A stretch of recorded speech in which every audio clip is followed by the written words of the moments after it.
The sun was setting, casting an orange glow over the calm waters of the Atlantic, the perfect backdrop for what was meant to be the happiest day of our lives. I had spent months planning this moment, the wedding of my dreams, an intimate ceremony on a luxurious yacht off the coast of Lagos. My fiancé, Bayo, and I were finally ready to exchange vows. He had been everything I'd ever wanted. Loving, charismatic, successful, the man who promised to love me forever. But there was one thing I didn't know. One thing I couldn't have possibly imagined. As we stood together on the deck, the soft breeze tousling my hair, the sound of the waves crashing against the yacht's hull filled the air. We were about to say, "I do," when something terrible, something truly horrifying happened. A sharp scream cut through the night. A shrill, desperate cry from the captain's cabin. Everyone froze. I turned to Bayo, his face ashen, his expression blank, as if he'd seen a ghost. My heart pounded. Something wasn't right. "What's happening?" I asked, my voice trembling. Before he could answer, the captain burst onto the deck, his face pale as he pointed out to the waters. "Shark! It's a shark!" A giant fin sliced through the water, cutting dangerously close to the yacht. My stomach churned. It wasn't just any shark. It was a great white, one of the deadliest creatures of the ocean, and it was heading straight for us. I could barely process what was happening. The boat rocked violently, throwing people off balance. The screams of panic were drowned out by the deafening sound of the waves crashing against the ship. My heart was racing, my pulse pounding in my ears. The shark was getting closer. Bayo grabbed my arm, his grip tight and desperate. "We need to get inside," he shouted. "Now!" I didn't even have time to respond. The boat lurched again, harder this time. Something hit the side of the yacht.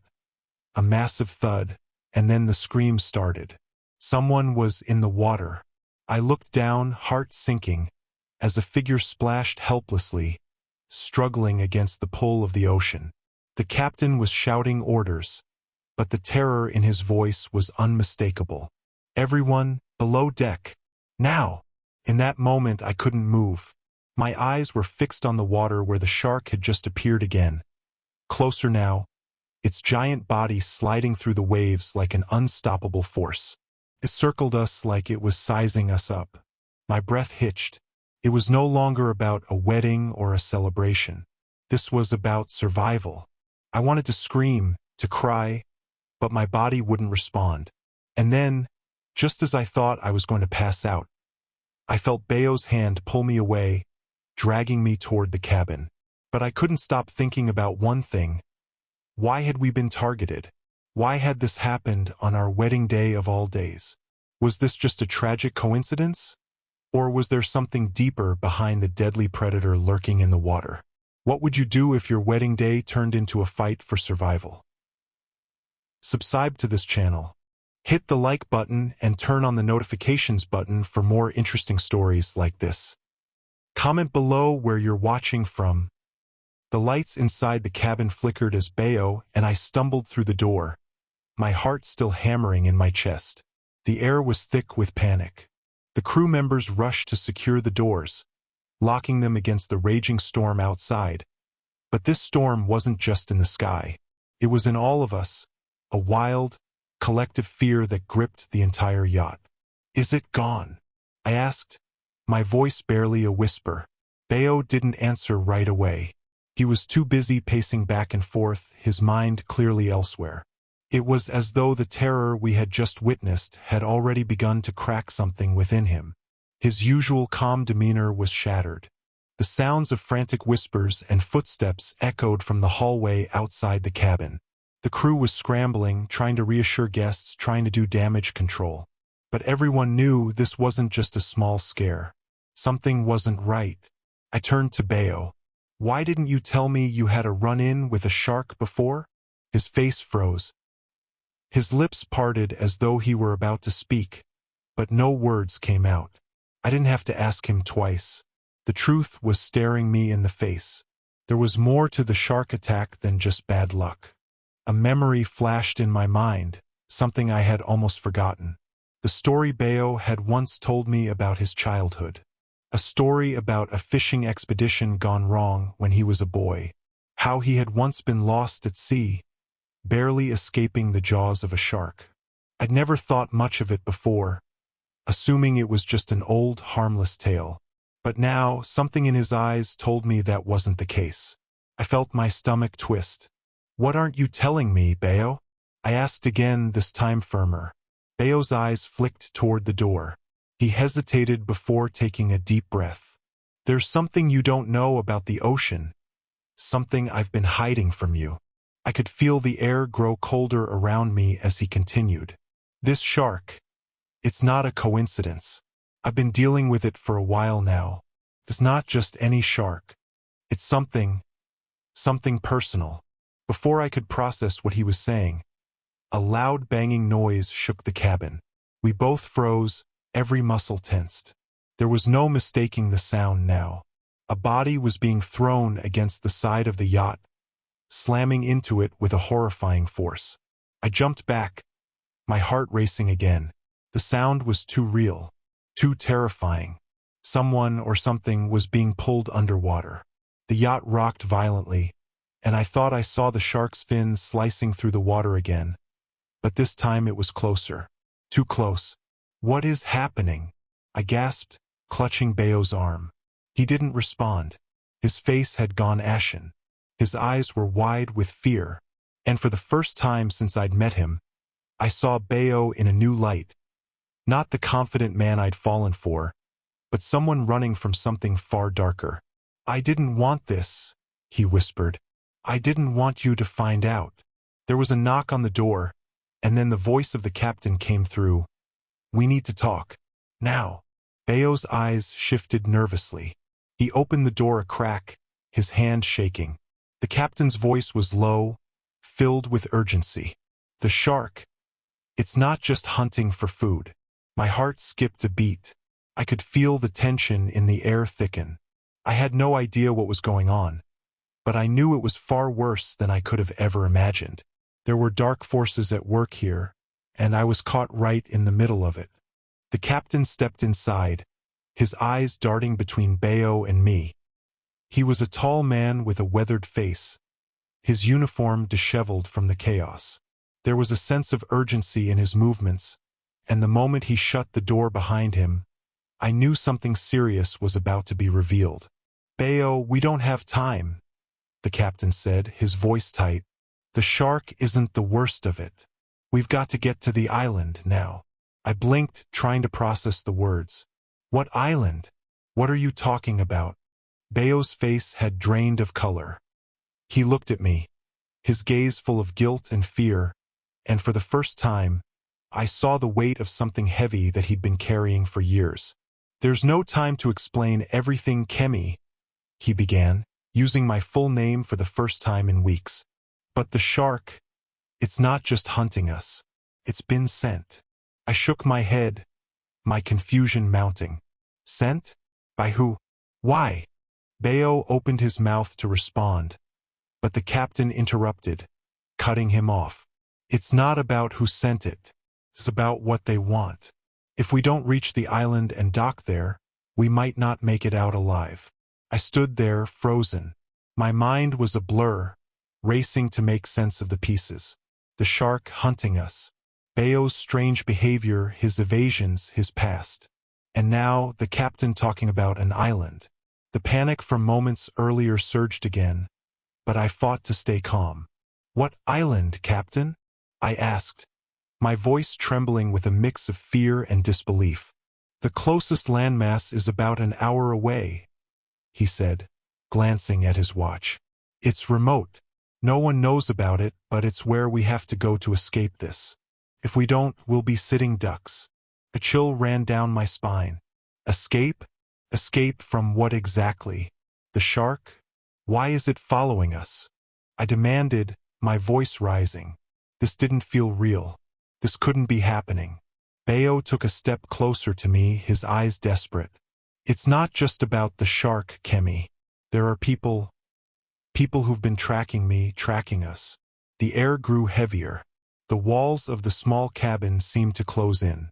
I wanted to scream, to demand answers, but I was paralyzed, stuck between the man I thought I knew and the reality of the situation.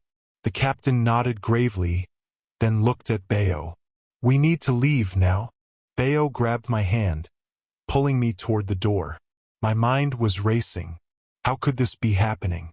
I was supposed to be getting married today, not running from a predator in the water, not being dragged into some twisted conspiracy I couldn't even begin to understand. The moment we stepped onto the deck, the temperature seemed to drop. The night air felt heavier, the stars above distant and cold. The yacht rocked gently, but the ocean was eerily still. There was no sign of the shark. I tried to breathe, tried to calm my nerves, but something wasn't right. The silence was too thick. "What's really going on, Bayo?" I whispered, my voice shaking. He looked at me with such sadness in his eyes that it made my heart break. "I wanted to protect you from this. I didn't want you to know who I really am. But now we're all in danger. And I'm sorry, Kemi. I never meant for it to go this far." I felt my stomach twist in knots. The love I had for him was now laced with doubt, uncertainty, and fear. Who was he really? What had I married into? The captain's voice broke through my thoughts. "We don't have much time. The shark's circling again, and it's not alone. If we don't get to that island, we're dead." As Bayo and I walked toward the side of the yacht, I caught a glimpse of the water, its surface now disturbed, the unmistakable fins slicing through the dark waves once more. But this time something was different. Something was following it. The moonlight reflected off the waves, casting a pale glow across the water. But as I stood at the edge of the deck, watching the dark shadows in the distance, I knew that whatever was lurking below wasn't just a shark anymore. "Bayo?" I whispered, my voice almost lost to the wind. "What is going on?" He hesitated, eyes flickering toward the water. The fear in his eyes was enough to make my heart skip a beat. "I didn't want you to know this side of me, Kemi. But I can't lie to you anymore." My pulse quickened. He wasn't just afraid of the shark. He was afraid of something far worse. And I could feel the tension in his words like a weight pressing down on me. "There's a reason the shark's here," he continued, his voice barely above a whisper. "It's not just a coincidence. There's a bigger force at work." The captain, still standing close by, glanced nervously at the water, then back at us. "We need to move. It's coming." "Coming?" I asked, my throat dry. "What do you mean, it's coming? What's coming?" The captain pulled Bayo aside for a brief moment, speaking in hushed tones, but I couldn't make out the words. My mind raced. What were they keeping from me? What was so dangerous about the water? Then, as if on cue, a loud splash echoed from the water. My heart skipped a beat. The shark was closer now, its massive shadow cutting through the darkness, the distinct fin gliding across the surface. But there was something else, a ripple, a disturbance in the water that suggested something even bigger was following it. The yacht lurched violently, throwing me off balance. I stumbled, catching myself just in time. The waves crashed harder now, as though something below was stirring them up, dragging them along with an unseen force. "Everyone, get below deck," the captain shouted, his voice urgent. I grabbed Bayo's arm, pulling him toward the cabin. He didn't resist, but his eyes were distant, lost in some deep memory I couldn't reach. "Bayo, tell me what's going on," I urged. He didn't answer, his grip tight around my hand as he led me inside. The door slammed shut behind us, and for a moment, the world outside seemed to disappear. We were trapped. I could hear my heart beating loudly in my chest, every sound amplified in the small space. Bayo sank into a chair, rubbing his face with both hands. "I should have told you sooner," he said, his voice barely audible. "I never wanted you to get caught up in this." "Caught up in what?" I demanded. "Bayo, please. I need to understand." He looked up at me, his eyes full of sorrow and guilt. "When I was a kid, I was part of a fishing crew that worked in these waters. We weren't just fishing for food, Kemi. We were part of something much bigger. A cold shiver ran down my spine. I was starting to piece things together, but I didn't want to believe it. There are people, powerful people, Bayo continued. They've been hunting me for years, and now they've sent the shark. I shook my head, my mind struggling to comprehend his words. You're saying that these people are controlling a shark? He nodded slowly. Not just a shark. Predator, Kemi. A weapon. My breath caught in my throat. I felt dizzy, my vision blurring for a moment as I struggled to process the nightmare unfolding around me. The yacht rocked again, more violently this time. The lights flickered, and for a brief second, everything went dark. When the lights came back on, the room was eerily quiet. Then, in the distance, I heard it. A low, rumbling growl coming from the water. The sound was deep, ominous, almost as if the ocean itself was alive. They've activated it, Bayo whispered, his voice barely audible. The real threat is not the shark anymore. Before I could ask what he meant, a crash from the deck above us made my heart jump in my chest. The captain's voice rang through the cabin. Everyone needs to get to the lower decks. Now! Without thinking, I grabbed Bayo's hand and pulled him toward the stairs. I was terrified, but I knew I couldn't waste any more time. Something far more dangerous than a shark was hunting us, and we were running out of time. The lower decks were cramped and filled with the sound of hurried footsteps, the crew shouting orders as panic rippled through the yacht. The air was thick with fear, and I could barely breathe. Every time the ship rocked, it felt like the ocean itself was closing in on us. Bayo clung to my hand, his grip tight but unspoken, as we pushed through the narrow hallways. The captain was ahead, leading the way with urgency in his every movement. There was a sense of purpose in him now, but also a trace of fear. The same kind of fear I saw in Bayo's eyes. What's happening, Captain? I asked, my voice shaky. What's really going on? What do you mean by the real threat? What's out there? The captain paused for a moment, glancing back at me with a look that told me he was weighing whether to answer. Finally, he spoke, his voice grave. The shark, it's not just an animal, he said, his words measured, as though every syllable carried the weight of a great burden. It's a weapon, a part of a larger plan, something people with power are controlling from the shadows. They've been using the ocean for years. We were just in the wrong place at the wrong time. I felt a chill creep up my spine. My mind raced. I had always known that there were secrets in the world, but this was something far beyond what I had imagined. Bayo squeezed my hand, his expression distant, as if he was lost in the storm of his own thoughts. I didn't want you to know this side of the world, Kemi, he muttered, more to himself than to me. But now we're all in it. The captain didn't say anything else. Instead, he continued down the hallway, and we followed. We reached a small room, one that appeared to be a storage space, but it was reinforced. The walls were thick, the windows small, and the door was locked with multiple heavy bolts. The captain swung the door open, revealing a tight space filled with emergency supplies.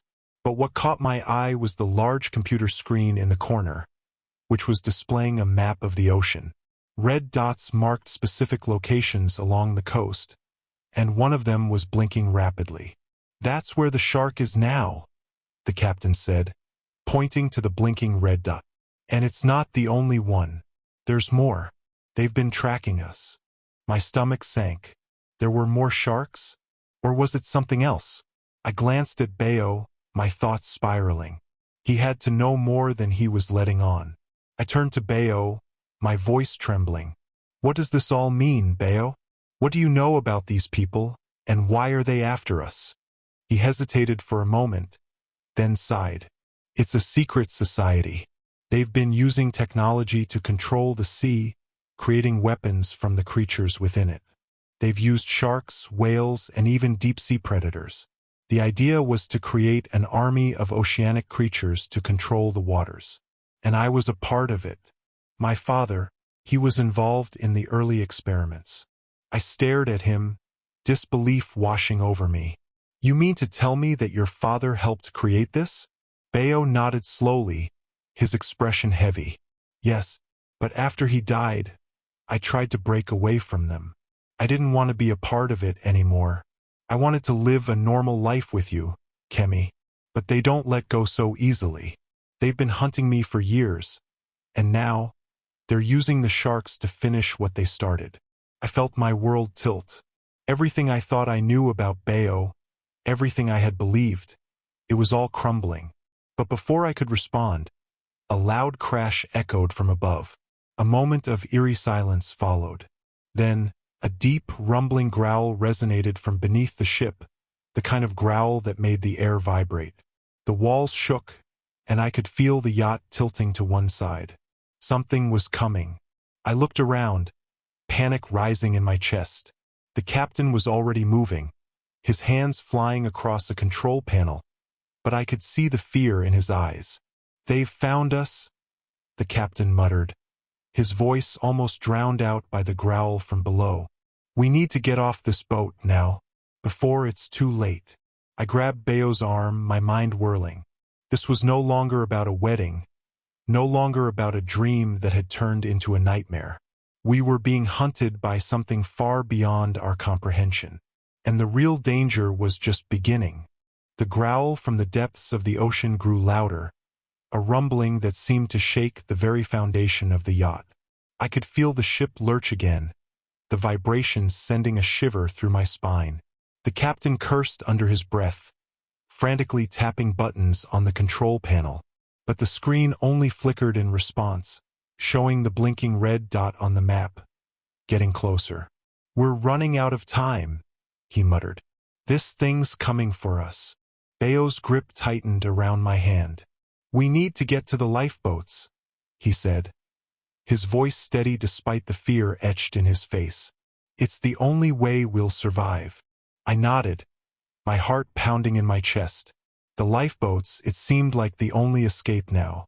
But as we turned to leave the room, a deafening crash echoed above us, followed by the sound of splintering wood.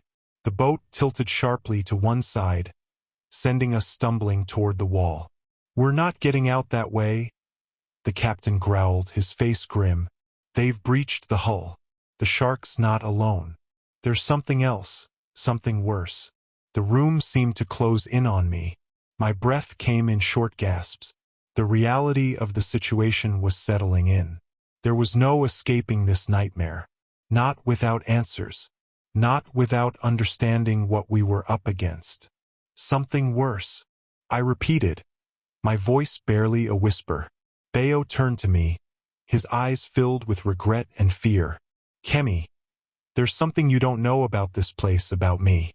And now, there's no way to hide it anymore."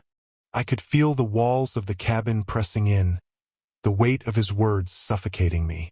I wasn't sure I wanted to hear the truth anymore. But I had to. I had to know. "What are you talking about?" I demanded. He opened his mouth to speak, but the captain cut him off, his voice urgent. "We don't have time for explanations. We have to go. Now." Without another word, the captain pushed open the door, leading us down the narrow hallway. The sounds of chaos were deafening: screams, shouts, the sound of people rushing, panic setting in. We moved quickly, Bayo's hand still tight around mine. I could feel his fear radiating through him, and it only made my own panic grow stronger. We reached the top deck, but it was worse than I had imagined. The lifeboats were gone. All of them. There was nothing left but the sound of the ocean crashing against the yacht, the water rising higher with each passing second. "Where are they?" I asked, my voice shaking. The captain cursed again, his eyes scanning the horizon. "They must have taken them already. We're stuck here." My stomach dropped. There was no escape. We were trapped, and the real threat, whatever it was closing in. Bayo looked at me, his expression pained. "We can't outrun it, Kemi. We need to face it. Now." "Face it?" I asked, incredulous. "What do you mean? What is it?" He swallowed hard, then turned to the captain, who was already preparing for something. "Captain, tell her the truth. We don't have time to hide anymore." The captain nodded slowly, then turned to face me. "We've been tracking this thing for years. It's not just a shark. It's a hybrid, part machine, part predator. It was created by the people Bayo's father worked for. They were experimenting with genetic manipulation and advanced technology to make the perfect weapon. And the shark is just the beginning. It's been set loose on us." I felt my legs weaken, my mind struggling to absorb what the captain had just said. A hybrid? Part machine?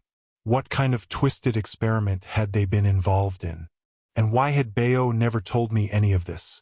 Bayo stepped forward, his face dark with regret. "I didn't want you to know, Kemi. I didn't want you to be dragged into this world. But now we're both in it. And there's no turning back." I swallowed hard, trying to make sense of everything. The shark, the hybrid, the secret society, Bayo's father.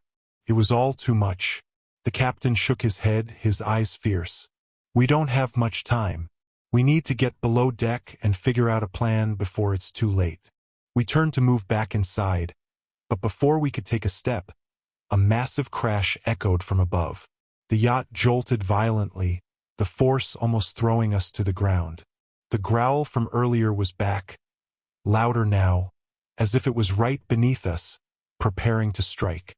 Suddenly, I realized this wasn't just a nightmare. This was real, and we were about to face the thing that had been stalking us for far too long. The entire yacht shook violently again, the floor beneath our feet trembling as if it was about to break apart. A loud crack echoed through the ship, followed by a horrific screech. The unmistakable sound of metal being torn apart by something immense, something deadly. I felt my breath catch in my throat. Whatever was outside was getting closer, and there was nothing we could do to stop it. "Captain, we need to go," I shouted, my voice barely audible over the roar of the ocean and the shrieking metal. The captain nodded grimly, already moving with purpose toward the stairwell. "There's a hidden passage below deck," he said quickly. "It's the only way to stay safe. But we need to get there before it reaches us." Bayo was silent beside me, his face pale, his eyes distant, as though he was seeing something far worse than the chaos around us. I wanted to reach out to him, to comfort him, but I couldn't. We were running for our lives, and every second counted. We sprinted down the narrow hallway, the sound of our footsteps drowned out by the pounding of the waves and the growl from below. The hybrid shark, if that's what it was closing in on us. The captain led the way, his movements swift and practiced, but I could see the fear in his eyes. He was just as terrified as we were. We reached a door at the far end of the hall, hidden beneath layers of metal and wood. The captain shoved it open, revealing a small, dark passage leading downward. "Inside, now!" he barked, his voice urgent. I hesitated for a split second, my mind racing. What had Bayo gotten us into? Why had he never told me the truth about his past? But there was no time to question him now. Whatever secrets he was hiding, we would have to face them later. I grabbed Bayo's hand, pulling him into the passageway. The captain followed us in, slamming the door shut behind him. The air was thick and musty in the hidden room, and I could barely see anything in the pitch-black darkness. But I could feel the vibrations beneath our feet. The yacht was still being rocked violently by whatever force was coming for us. The growl of the hybrid predator was now a constant, a low rumble that seemed to come from every direction. "We're safe for now," the captain said, his voice low and strained. "But we don't have long. The hybrid will breach the hull eventually." I felt my heart race. The hybrid. It was still out there, still hunting us. Bayo remained silent, his expression unreadable as he leaned against the wall, his arms crossed. I could tell he was lost in his thoughts, but I needed him to focus. "Bayo," I said, my voice softer than I intended. "Please, what do we do now? What's the plan?" He turned to face me, his eyes filled with regret and something else I couldn't quite place. "The only plan now is survival," he said quietly. "And you need to know everything, Kemi. Everything about this, about what's coming." My heart skipped a beat. What was he about to say? "The hybrid, it's not just a creature," he began, his voice trembling slightly. "It's part of a larger experiment, one that I was involved in. I helped them design it. My father's research. It was meant to change the world, Kemi. But it went wrong. So wrong." I felt a chill run down my spine. "You were part of this project? What exactly were they trying to create?" Bayo swallowed hard, his eyes clouded with regret. "The goal was to create a creature that could be controlled, a weapon that could fight wars for us without the need for soldiers. But the research, it was dangerous. It crossed ethical lines. And I couldn't be a part of it anymore. I tried to walk away, but they wouldn't let me. And now it's too late." The words hit me like a tidal wave. I had no idea what Bayo had been involved in, but this was bigger than both of us. This hybrid, this weapon, it wasn't just a monster from the depths of the ocean. It was a product of something far more insidious. The growl from outside grew louder, more furious. The yacht shuddered again, and this time, I could feel the ship's hull cracking beneath the pressure. "We're running out of time," the captain said, his voice urgent. "We need to disable the hybrid before it destroys us all." "How do we do that?" I asked, my voice barely a whisper. Bayo's eyes darkened, his jaw tightening. "I know how to stop it, but it's dangerous. We're going to need to get to the ship's control room and override the system.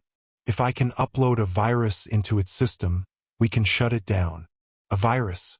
It sounded like a long shot, but it was the only plan we had. "We need to move fast," I said, my heart racing. "Before it's too late." Bayo nodded, pulling me closer. "Stay close to me. Don't let go. This is going to get worse before it gets better." As the growl of the hybrid grew closer, I could feel the walls of the hidden room vibrating. The yacht was sinking, and if we didn't act quickly, we would be trapped underwater with no way out. The growl of the hybrid predator echoed through the walls, reverberating in my bones. It was close, too close. I could feel the ship shuddering beneath us, the pressure building, and the very air seemed to grow thicker with every passing second. Bayo's hand gripped mine tightly, pulling me through the dark passageway. The captain was ahead, moving swiftly, his face tight with determination. Every step we took seemed to echo in the silence that followed the growls. The predator was near. Its presence loomed over us like a shadow, and I could feel my pulse quicken. "We need to hurry," the captain said, his voice sharp and full of urgency. "The control room is on the upper deck, but we have to move quickly. If the hybrid reaches us before we get there." He didn't need to finish the sentence. The look in his eyes said everything. I glanced at Bayo, but his face was unreadable. He was focused, driven, his mind locked onto the task ahead. But there was something else in his eyes, something I couldn't quite place. Fear? Regret? A hint of guilt that had been there from the very beginning? "What are we going to do once we get to the control room?" I asked, my voice trembling despite my best efforts to stay calm. "We disable the hybrid's tracking system," Bayo replied, his grip tightening on my hand. "I can upload the virus into its mainframe and shut it down, but I need access to the ship's core system.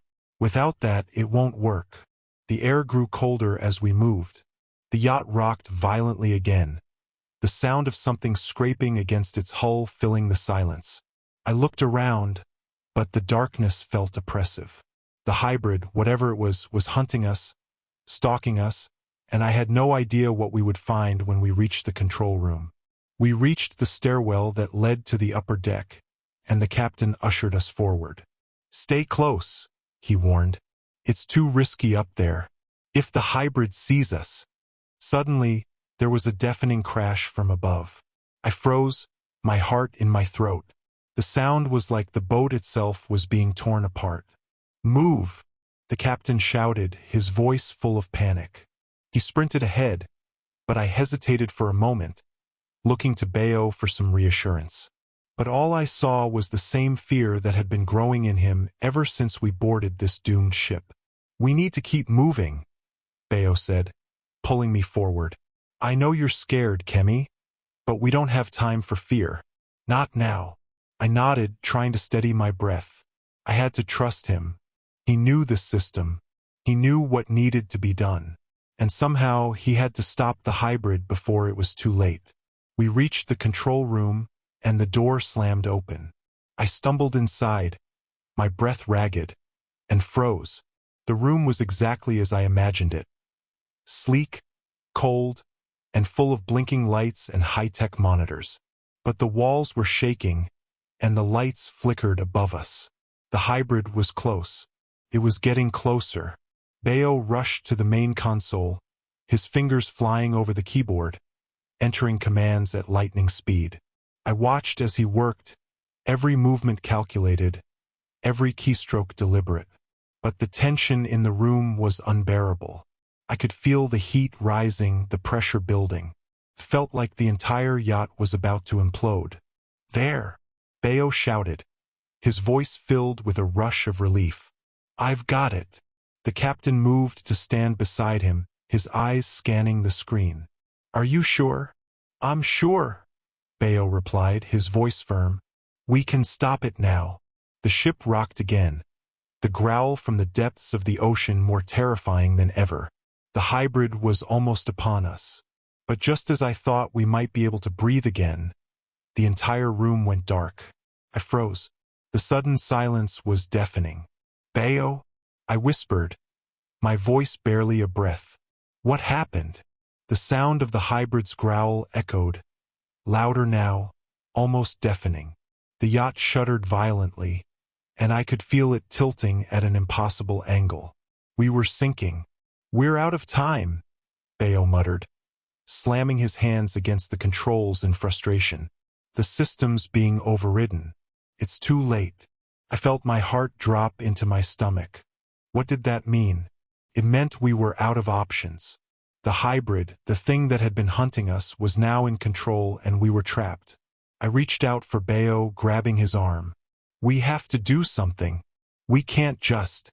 Before I could finish my sentence, the sound of something massive crashing against the walls interrupted me. The hybrid had breached the yacht. It was inside. In that moment, everything shifted. The boat was no longer just a victim of nature. It had become part of the predator's territory. Bayo turned to me, his face grim. "We need to get to the lifeboats. Now." We ran. Every step felt like it could be our last, but there was no other choice. The hybrid was closing in, and if we didn't make it to the lifeboats, we wouldn't survive. The yacht was sinking faster than I'd ever thought possible. The walls were groaning under the pressure, the sound of metal scraping against metal echoing throughout the lower decks. Water began to seep through the floorboards, pooling in the corners of the rooms, and the entire ship felt as if it was tilting further with every passing second. "We can't stay here," the captain shouted, his voice strained with urgency. He was already moving, his legs pumping as he led the way toward the exit. Bayo and I followed, my heart hammering in my chest, my mind still racing from the truth Bayo had revealed. The hybrid was more than just a creature. It was a part of a much darker plan. A weapon created by his father, and now it was hunting us. We reached the upper deck, and the sight before us made my stomach drop. The water level had risen drastically, and the lifeboats, our only hope of escape, were nowhere to be seen. "No," I gasped, my mind struggling to process the scene. The boats were gone, but there was no sign of anyone who had taken them. Had the crew abandoned us? Had the hybrid forced them to leave? Bayo's face tightened, his jaw clenched in frustration. "They've taken them. We're alone now." The growl from the depths of the ocean echoed again, louder this time, and it was closer. I could feel the ground beneath my feet trembling, the vibrations of something massive making its way toward us. The hybrid, or whatever it was coming. There has to be another way off this ship, I said, panic creeping into my voice. We have to get out, Bayo. We can't stay here. We'll drown or worse. Bayo turned to me, his expression softer now, but there was a darkness in his eyes I hadn't seen before. I'm sorry, Kemi. This is my fault. I never should have brought you here. Before I could respond, the captain shouted, "Move!" He was already sprinting toward a small ladder that led to the ship's uppermost deck. The hybrid was getting closer. Its growls were no longer distant. It was right beneath us, circling like a predator, waiting for the perfect moment to strike. "Follow me," the captain called, his voice sharp and commanding. He was already halfway up the ladder, not even glancing back. Bayo and I followed without hesitation. We reached the top, but what awaited us was nothing like I had imagined. The sky had turned an eerie shade of black, the stars barely visible through the thick clouds. The waves crashed against the side of the yacht, their whitecaps glowing in the faint light. And in the distance, I could see it, the silhouette of the hybrid, its massive, sleek form cutting through the water with terrifying precision. It was bigger than I'd imagined, its body rippling with the power of a creature made for destruction. And it was heading straight for us. "We don't have much time," the captain said, his voice tense. "We need to find a way to stop it once and for all." Bayo looked at the captain, his eyes narrowing. "How do we stop it? It's too strong. We're just people." The captain's eyes hardened. "Not just any people. You're the one who can stop it, Bayo. You created it. You know how to destroy it." My heart skipped a beat. What was he saying? Bayo had created this monstrosity? He had told me about his father's involvement in the experiments, but this was different. Bayo was the key to ending this nightmare. Bayo swallowed hard, his face drawn and pale. He seemed to be weighing something heavy in his mind. But then, after what felt like an eternity, he finally spoke. "We can't kill it with normal weapons. But there's one thing I can do." He paused, his voice faltering. "I have to get close enough to the hybrid. There's a kill switch in its system, something I built into it when I was helping design it. If I can access its central control unit, I can deactivate it. But it won't be easy, and it won't be without risk." I felt a wave of relief and dread wash over me. Bayo was our only hope, but getting close to that thing would be suicide. "How do you plan on getting close enough?" I asked, my voice barely a whisper. Bayo looked at me, his expression softening. "I don't know if I'll make it, Kemi. But if there's a chance to stop this thing, I have to take it. I have to fix my mistakes. For you. For us." The words hit me like a ton of bricks. He was willing to sacrifice everything, including his life, to stop the hybrid. To stop the very thing he had a hand in creating. I wanted to argue, to tell him there had to be another way, but I knew in my heart that he was right. There was no other way. The hybrid was coming, and we had no choice but to face it head-on. Bayo reached into his pocket and pulled out a small device, its sleek black surface glinting in the dim light. It looked like a remote control, something out of place amidst the chaos. He looked at it one last time, then placed it in my hand. "If I don't make it," he said quietly, his voice thick with emotion, "use this to destroy it. The ship's main reactor will overload. It'll take everything down with it." I nodded, unable to find the words to express how I felt. Fear, love, and uncertainty all swirled within me. I didn't know if Bayo would make it, but I knew this was our last chance, and we had to take it. The growl of the hybrid came again, louder, closer, like a drumbeat signaling the end. Bayo looked at me, his eyes filled with determination. "Stay close, Kemi. Don't let go. And no matter what happens, remember, I love you." Before I could respond, he turned and ran toward the edge of the yacht, ready to face the beast below. The wind howled as Bayo sprinted toward the edge of the yacht, the massive hybrid predator still circling beneath us like a vengeful spirit. I stood frozen for a moment, my heart pounding in my chest, torn between the love I had for him and the undeniable fear that gripped me. He was going to face it, alone. "Bayo!" I shouted, my voice barely breaking through the chaos. But he didn't look back. He couldn't. He had a mission to complete, and I knew I had to trust him. The captain moved beside me, his face tense. "If he's going to do this, we need to give him time. We can't let the hybrid get to him first." I nodded, though my chest felt like it was going to explode. Bayo was the only person who knew how to stop the hybrid, the only one who had the means to bring down the monster that had been hunting us for days. And yet, as much as I tried to convince myself this was the only way, I couldn't stop the overwhelming fear that surged through me. Bayo was my heart. Without him, there would be no us. "I'll stay with you," I whispered, stepping closer to the captain. "Tell me what we need to do." The captain didn't respond at first. He was too busy watching Bayo, who was now standing at the edge of the yacht, the hybrid in full view, its glowing eyes locked onto him like a predator with a single-minded focus.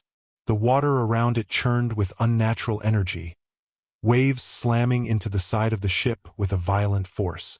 "We have to distract it," the captain said, his voice low. "You need to create an opening for Bayo. He can't get close if that thing is on him." "Distract it," I repeated, my heart racing. "How?" "The hybrid is too strong. It'll tear us apart in seconds." The captain's gaze softened, and for the first time, I saw the weight of the situation in his eyes. "We don't have a choice. If we don't do this, Bayo will be a sitting target. We have to lure it away." I felt a cold rush of fear wash over me. But the reality of the situation was clear. I had to do something. I couldn't just stand by and wait for Bayo to face that monster alone. "Where do I go?" I asked, my voice barely above a whisper.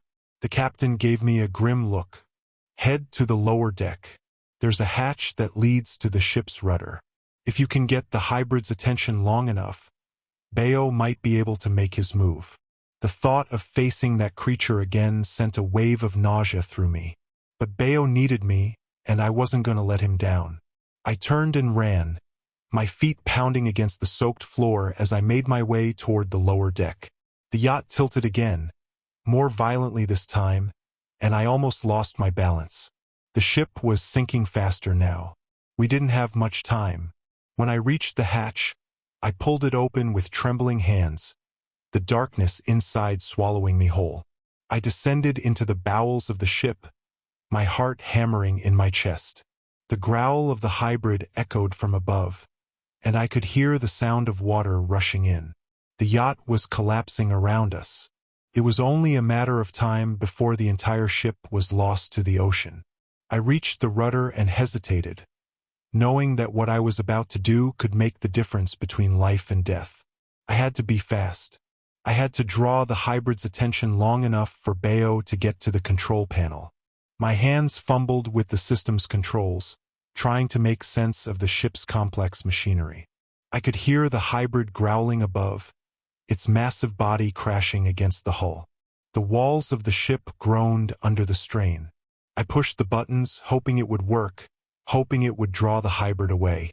The ship lurched violently again, and I heard the unmistakable sound of Bayo's voice. "Kemi, get back!" The shout echoed through the halls, full of urgency. I turned just in time to see Bayo running toward me, his face a mixture of desperation and determination. "You can't be here," I shouted, but he didn't stop. His eyes were locked onto mine, his face set with resolve. "I'm not leaving you," he said firmly, reaching me just as the ship tilted once more, throwing us both off balance. We barely managed to grab onto the railing before we were thrown to the floor. Suddenly, the roar of the hybrid erupted above us. The sound was deafening as it crashed into the lower deck, its massive form crashing through the walls like a wrecking ball. "Kemi, we have to go now," Bayo shouted, pulling me to my feet. Before I could respond, a massive shadow fell over us. The hybrid was here right on top of us. Its glowing eyes were filled with hunger, and I could see its rows of razor-sharp teeth gleaming in the dim light. I froze, my breath catching in my throat. This was it. This was the moment we either survived or met our end. But Bayo wasn't frozen. He was already moving, grabbing the device from his pocket and running toward the hybrid. "Stay back," he shouted at me. "I'll stop it, Kemi. I promise." He was facing the monster head-on, the device in his hand, ready to end the nightmare once and for all. The hybrid roared again, a deafening sound that sent a chill down my spine. And then silence. The world seemed to freeze for a moment, the roar of the hybrid echoing in the silence that followed. My heart was pounding in my chest, every muscle locked with fear. I could see Bayo standing before the creature, his body tense, but there was something different in his eyes. Resolve, determination. He wasn't just fighting for survival anymore. He was fighting to right the wrongs he had helped create. The hybrid was close now, so close I could see the hatred in its glowing eyes. It let out another guttural growl, its massive body rippling as it prepared to strike. I wanted to scream, to run, but my legs wouldn't move. My breath caught in my throat as Bayo raised the device, pointing it at the hybrid. The creature recoiled for a split second, sensing the danger. But it was too late. "Come on, Bayo," I whispered under my breath, my heart in my throat. "Please." The air seemed to thicken, the tension between life and death unbearable. I knew this was it. If Bayo could get the virus uploaded, it would deactivate the hybrid, but if he failed, there would be no escape. The ocean would be our grave. Suddenly, the hybrid lunged, its massive jaws snapping shut just inches from Bayo. He stumbled back, but before it could strike again, he pressed a button on the device. For a split second, the hybrid froze. Its body stiffened, the growl halting as if something had short-circuited its instincts. I watched, breathless, as Bayo's fingers flew across the device, inputting the final command. And then the hybrid howled. The sound was deafening, a mix of pain and fury that rattled the very air around us. The creature writhed, twisting and thrashing in an attempt to shake off the virus taking hold of it. For a moment, I thought it might rip through the yacht itself, tearing us apart with it. But then it stopped. For the first time since we encountered it, the hybrid stood still. Its glowing eyes flickered, and its massive body slumped as the system inside it began to shut down. The control panel on Bayo's device displayed a success message. The virus had worked. "It's over," Bayo whispered, his voice shaky with relief. He turned to me, his eyes filled with exhaustion, but a flicker of hope finally shone through. I wanted to run to him, to hold him and never let go. But we couldn't stay on the yacht any longer. The ship was sinking, and time was running out. "We need to go," I said, my voice shaky. "We can't stay here." Bayo nodded, and we both turned to the captain, who had been silently watching the scene unfold. "We're not safe yet," the captain said, his voice hoarse. "The ship's too far gone. We need to get off it before it sinks completely." The urgency in his voice snapped me out of the daze. We had no time left. The hybrid was deactivated, but the yacht was already sinking faster than we could escape. There was no time to waste. I grabbed Bayo's arm, pulling him toward the exit, but the water was already rising, flooding the lower decks. Panic surged through me as the floor beneath my feet gave way, the yacht tilting at a perilous angle. "Get to the lifeboats," the captain shouted, his voice drowned out by the sound of crashing waves. We pushed forward, the water rising with every second. The yacht was now listing at a dangerous angle, and I could hear the creaking of the metal as it strained against the weight of the ocean. We had to make it out. There was no other choice. Bayo's hand gripped mine tightly as we reached the deck. The lifeboats were still nowhere in sight, and the boat was sinking faster. The hybrid might have been defeated, but the yacht was lost. "We're going to make it," Bayo said, his voice filled with determination. "Just stay with me." I wanted to believe him, I wanted to believe we could make it out alive. But as the yacht shuddered again, I wasn't so sure anymore. The captain led us to the rear of the ship, where a single lifeboat remained. It was small and we barely had room for all three of us, but it was our only hope. We climbed in as quickly as we could, the boat rocking dangerously in the rising water. "Go!" the captain shouted, pushing us toward the edge. He climbed in last, and with a final pull we were cast adrift. The yacht sank behind us, its massive form disappearing into the depths of the ocean. The hybrid, the nightmare we had been running from, was no longer a threat. But the ocean had claimed the ship, and it was pulling us down with it. We were floating in the middle of the vast, endless sea. The lifeboat drifted, a tiny speck against the vast expanse of the ocean. The yacht we had narrowly escaped from had sunk into the depths, swallowed by the very waters that had almost claimed our lives. The hybrid was gone. The nightmare was over.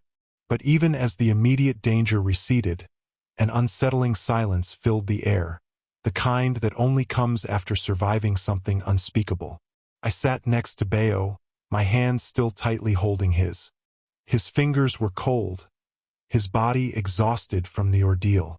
I could see the weight of everything that had happened settling on him. The relief was there, but so was the remorse. He had faced the monster, deactivated it, but he had also been the one to help create it, a truth he'd kept buried for so long. Now we were left with the consequences of his actions. For a moment, neither of us spoke.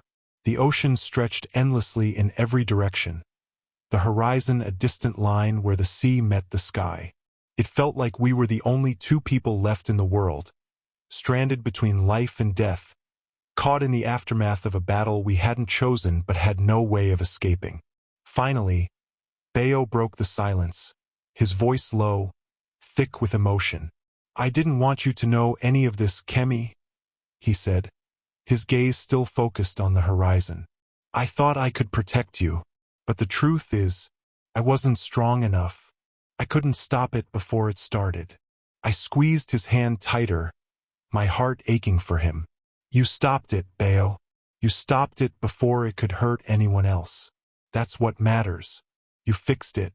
We're still here. That's all that matters."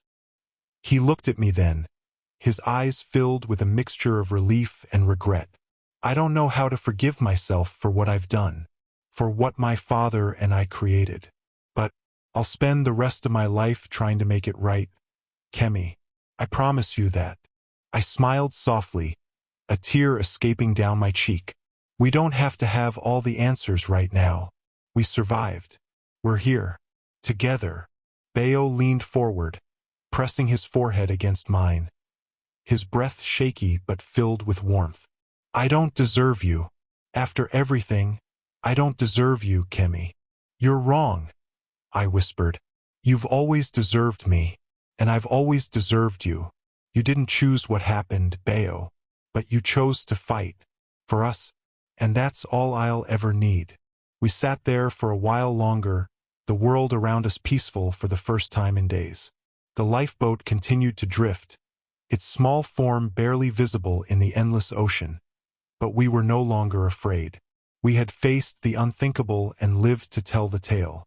And somehow we knew we would survive whatever came next, together. Eventually, the sound of a distant engine reached our ears, and we turned toward it, squinting against the sunlight. A ship was approaching. Hope stirred in my chest, and I felt a surge of relief. Rescue. It had come at last.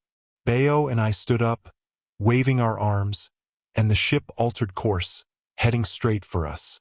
As it drew closer, the crew spotted us, and soon we were pulled aboard, our ordeal finally over.